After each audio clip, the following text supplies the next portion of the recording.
আল্লাহর কাছে আসার জন্য, আমি আল্লাহকে পাওয়ার জন্য, যারা আমি মাওলার হেদায়েতের পথে আসার জন্য, যেই সমস্ত বান্দা বান্দিরা আমি আল্লাহর কাছে আসার জন্য তারা আমি আল্লাহকে তালাশ করে, যারা আমি মাওলাকে খোঁজাখুঁজি করে, আমি মাওলা ওই বান্দাদেরকে আমি আল্লাহ পর্যন্ত আসার জন্য একটা নয়, দুইটা নয়, হাজারটা নয়, আমি আল্লাহ ওই বান্দাকে অগণিত রাস্তার ব্যবস্থা করে দেই। একটু আওয়াজ করে বলেন না সুবহানাল্লাহ। আল্লাহ পাক রব্বুল আলামিন বলে, বান্দা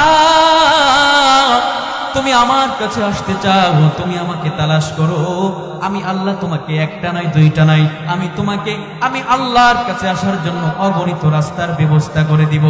কিন্তু আমরা যদি শুধু বাড়ি বসে বসে আল্লাহকে খোঁজাখুঁজি করি তাহলে পাওয়া যাবে নাকি বলেন? আল্লাহকে পাইতে হইলে বাড়ি ত্যাগ করে, দোকান ত্যাগ করে, বাজার ত্যাগ করে, মেলার মাঠ ত্যাগ করে, ঘর থেকে বের হয়ে এই যদি মাহফিলের ময়দানে আসেন তাহলে আল্লাহর পরিচয় পেয়ে যাবেন, ঠিক কিনা বলেন? এখন আল্লাহকে আপনার দরকার।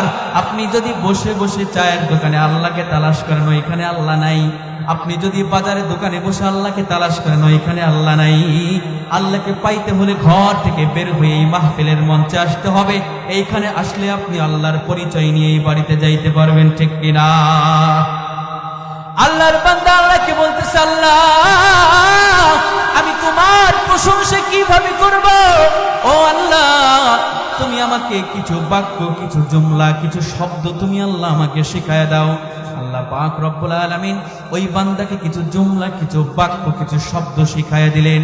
এবার বান্দা আল্লাহর প্রশংসা করতেছে, ইয়া রাব্বি লাকাল হামদু কামা ইয়ানবাগি লিজালালি ওয়াজহিকা ওয়া আযীমি সুলতানিক। ইয়া রাব্বি, হে আমার রব, লাকাল হামদু, প্রশংসা তোমার জন্য, কামা ইয়ানবাগি, যেরকম প্রশংসা হওয়া দরকার, লিজালালি ওয়াজহিকা ওয়া আযীমি সুলতানিক, তোমার বরত্ব অনুযায়ী, তোমার রাজত্ব অনুযায়ী, তোমার ক্ষমতা অনুযায়ী, তোমার ক্ষমতা অনুযায়ী, তোমার শান অনুযায়ী তোমার প্রশংসা করলাম। একটু আওয়াজ করে বলেন না সুবহানাল্লাহ।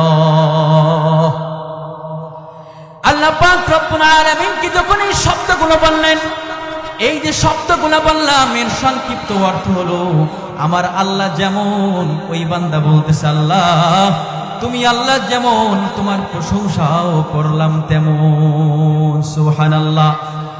এবার আমাদের ডান কাঁধে একজন ফেরেশতা আছে, বাম কাঁধে একজন ফেরেশতা আছে।